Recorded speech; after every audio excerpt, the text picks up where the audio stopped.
7'si bu gün ayın 7'sidir. Biz İÇK şirkətində işləmişik. Mənim 76 min pulumu kəsirlər, vermirlər. Mənlə bərabər 80 nəfər uşağa mən pul verməliyəm. Deyirlər gedin əliniz hara yüksəkdir, orada çatdırın. İşçilərim də buradadır, yaz rayondadır, gəlirlər, gecə-gündüz burada oturmuşu pul vermir. Deyirlər gedin ilkini öldürün, Ramil deyir gedin ilkini öldürün, ilkindən pul alın.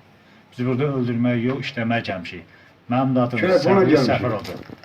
İÇK şirkətində işləyirik, 3 ayda işləyirik, 76 min də alacağım var, ala bilmirəm. Deyirlər gedin əliniz hara çatır orada qoyun. Məndən sonra bu qədər bir uşaq var ki, hamıda işləyirlər. Gəlmişik sözümüzü deməyə bilməlidir. Bax, müdiriyyətimizin ofisidir. Bax, hal-hazırda bağlıdır. Bağlıdır. Mən kimə deyim ki, tapa bilmirik.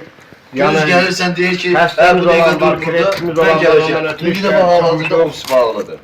Ayın 27'sinden söz verir ki ayın 27 krepinin vakti keçəndə üstüne faiz gəllanma burada biz bugünkü günün tapa bilmirik heç kim ki bu adamlar biz vaxtında krepimizi keçirdik. Xəstəmizə bir iğnə dərman almağa yani o biz tapa bilmirik o adamı burada.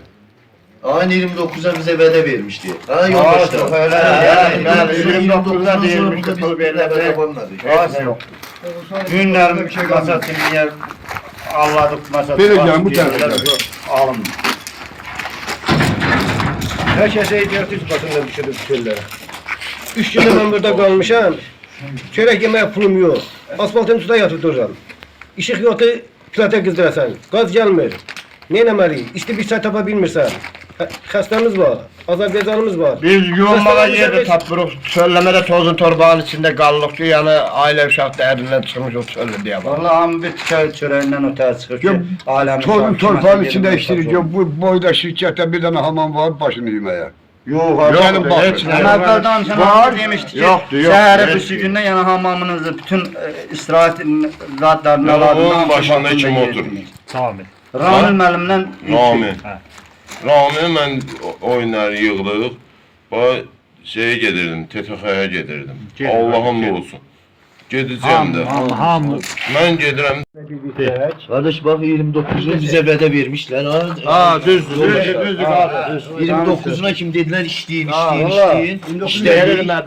İşledi o gün de verilmedi. Ben ona dedim ki Şirkətinizin adı nədir? Şirkətin adı nədir? İciki şirketi. İciki şirketi İlkin müəllim her gün gelir ki verəcək də. Ramil başda olması. Ramil də elə başlı olmaqla o da gelirdi. Hamısı. Düzdür, yani pulu veren yoktur. Ben günler mesela ayın 29'u o uşağa pulu göndermeliydim. Günler ben xeydim ki mesela. Benim evde xəstəm də var, onunla əlaqə. Ben geçen dəfə sizə dedim ki, əlimi yerə göyə qaldırdım. İlkin müəllimə dedim, Raminə də dedim ki, nəyim ki gözdən zəif uşağım var. Mən ona pul göndərə bilmədim. Elə ilkin müəllim gəldi ki, Allah haqqı verəcək də. Mənim də andolsun Allah, kim sadına verdi? pis xəstəlikdən qardaşım yanıq xəstəsidir.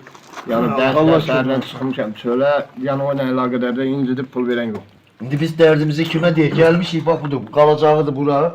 Bu da yox. Qapı bağlı, mənzil bağlı. Biz onu indi hardan tapa? Bir belə Xocaməndə mən axtarmalıyam ki, mən ilkin müəllimi tapayım.